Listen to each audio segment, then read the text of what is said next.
Hey guys, it's God Bars here, the self-proclaimed hip-hop historian, and this is the 215th episode of my series where I grab a vinyl from my collection, talk about why I love it, what influence it has, and what its place is in the grand scheme of hip-hop.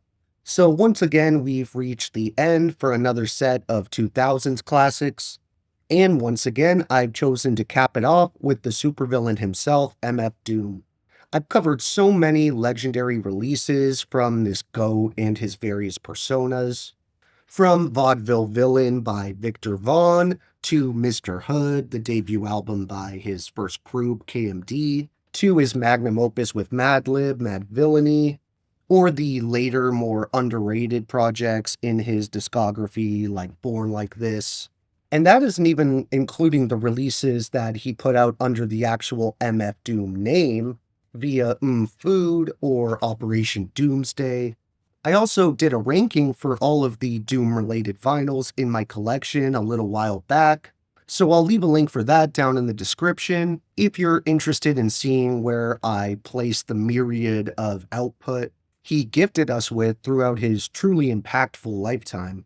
There are still a couple of LPs that I haven't covered yet that I would still consider essential listening for any MF Doom fan, like Danger Doom's The Mouse and the Mask, a collaborative LP that he did with producer Danger Mouse and the network Adult Swim, as well as JJ Doom's Key to the Cuffs, or the work he did with the killer group Czarface, like Czarface Meets Metalface or Super What.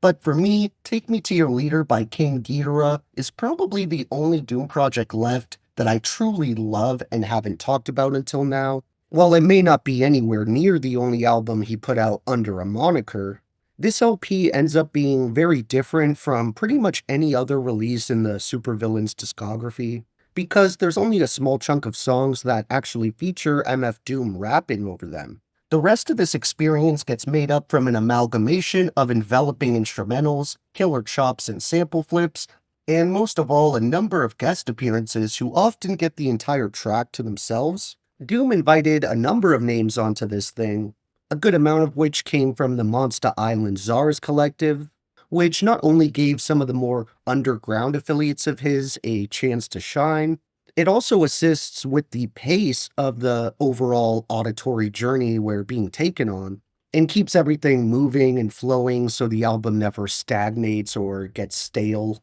I also think it was a brilliant idea to have each artist only contribute a single track or verse, because it doesn't just give everyone a chance in the spotlight, it basically ensures that they're going to come into the studio with the best writing and performance that they have available. That's definitely made a little easier when you have a top-tier producer like Metal Fingers behind the board, who handles all the production on here completely, outside of the intro track, which was co-produced by E. Mason.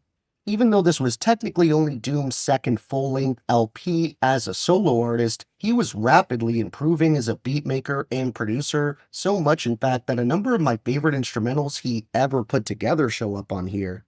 Songs like I Wonder and Crazy World have this serene and beautiful atmosphere and feel, yet there's still an element of tension and unease sitting underneath the main loops. One aspect of Take Me to Your Leader that kind of likens it to Rough Draft, the J Dilla album I recently covered, is how sometimes you'll even hear an instrumental get interpolated and kind of brought back later on through a different song, which in this case happens with the grimy, sinister, and villainous sample flip on the song Lockjaw.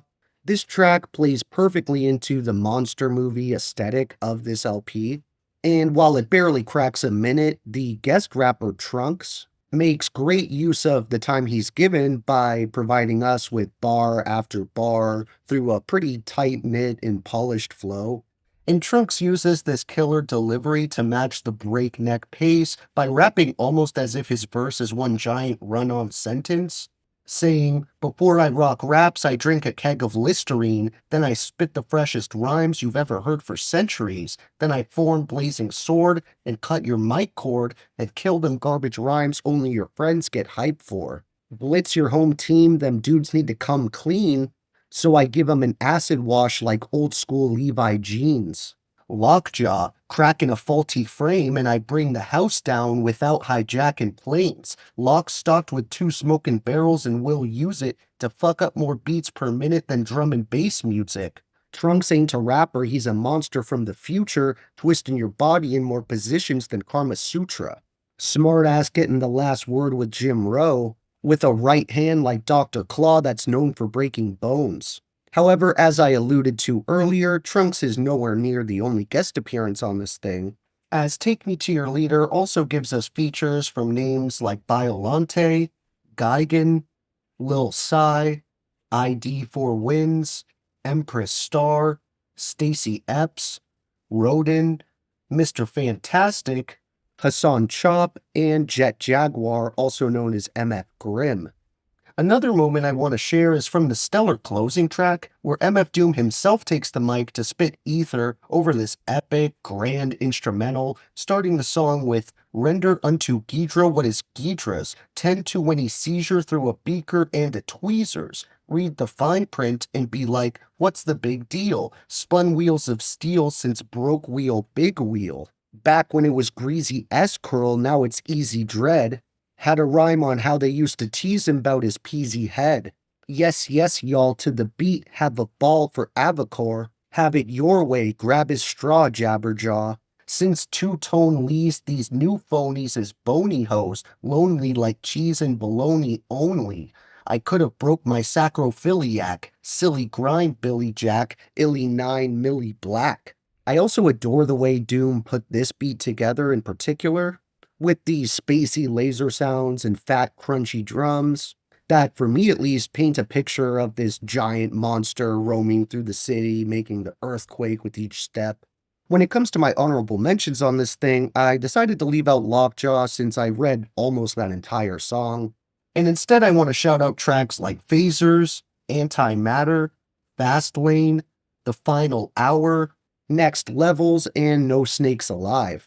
For my top 3 favorites overall on Take Me to Your Leader, again outside of Lockjaw, I without a doubt would have to go with I Wonder, Crazy World, and The Fine Print. Thank you for watching my 215th video. Now that we've gone through another category of 2000s albums, we can crack open a new group of 90s classics.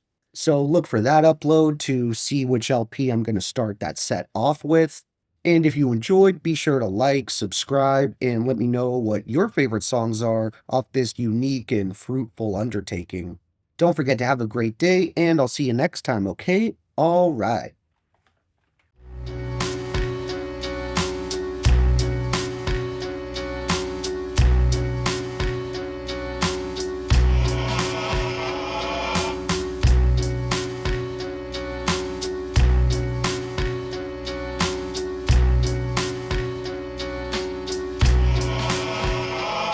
Look, the key to my soul is locked in the cage it opens. The framework was made from my own rib cue. What came first, the crack or the crack light, or whichever one the first fiend used to bring back fire?